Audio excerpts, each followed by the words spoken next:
Parce que depuis, il y a eu les attaques répétées des Houthis en mer Rouge. Regardez, c'est 12% du trafic maritime mondial qui transite par ce bras de mer, 75% des exportations européennes. Alors on va s'arrêter quelques instants, si vous le voulez bien, sur une carte. La voici. Regardez l'Arabie Saoudite. Quand on prend un peu de recul, on voit deux façades maritimes, l'une sur le golfe Persique, l'autre sur la mer Rouge. Alors depuis le début de la guerre en Iran, le pays récupère une partie du pétrole bloqué dans ce golfe Persique pour l'acheminer de l'autre côté. Grâce à quoi?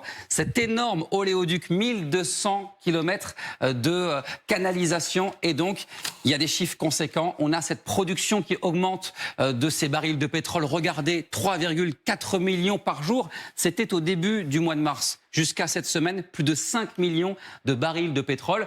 Alors, c'est une solution incomplète, mais une solution, pour l'instant, efficace. Merci beaucoup, Brandon Noirel. Jean-Paul Chagnolo, est-ce que la fermeture, en tout cas l'entrée en guerre des Houthis, on le voit, cette menace qui plane sur ce nouveau détroit, est-ce que ça rebat encore une fois un peu plus les cartes des rapports de force entre d'un côté les Iraniens et leurs proxys et de l'autre Israël et les États-Unis?